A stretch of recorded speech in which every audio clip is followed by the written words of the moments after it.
This might sound crazy to most of you, but this is as true as the fact that he was the dictator of Germany back in the days when the world was going through some of the most gruesome wars in the history. At that point, when Adolf Hitler was named for the Nobel Harmony Prize. Adolf Hitler, the German tyrant behind the Holocaust that killed around 6 lakh Jews, was named for Nobel Harmony Prize in 1939 by a Swedish MP when the world was near the precarious edge of the bloodiest struggle in the current history. The Nobel Prize is a yearly honor in 5 fields: material science, science, medication, writing, and harmony. The benefit is named after Sir Alfred Nobel, as the award is supported by Alfred Nobel's last will and come for his feasible resources. The Norwegian Nobel Advisory Group and 4 different organizations granted the Nobel Prize. It has been continuing so starting around 1901. There have been heaps of discussions concerning the Nobel Prize. However, it stands apart the most from the rest. I, as a late, was leading the exploration of awards of the absolute most unmistakable physicist through the entire existence of science. Thus, obviously, the Nobel Prize couldn't be set behind.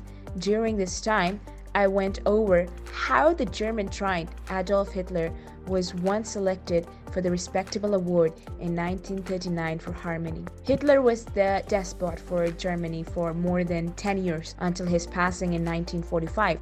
The man answerable for the death of more than 6 lakh Jews being designated for the Nobel Prize wasn't exactly absorbable for some individuals. For what reason did everything occur? Being a joke was assumed.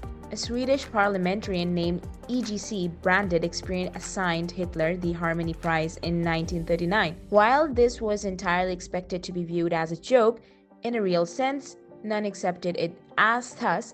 As a matter of fact, it caused rude shock among individuals. The news before long spread quickly through every media organization all around the world and got broad analysis. Hitler himself never considered getting such an award regardless of whether he at any point won him. He accepted that such distinctions weren't an affront to Germany and the Nazis. In 1936, 3 years before his election, a German writer named Karl von Ostieski was granted the Harmony Prize. Not long after, he banished hence to get the Nobel Prize and passed a pronouncement about the equivalent. Despite the announcement, Ostieski decided to get the award and rejected himself from German culture. However, he wasn't banished from the country. He was shipped off to stay in separation while experiencing tuberculosis and later passed on because of his alignment. Hitler's assignment for award was before long removed because of seeing contentions among the majority.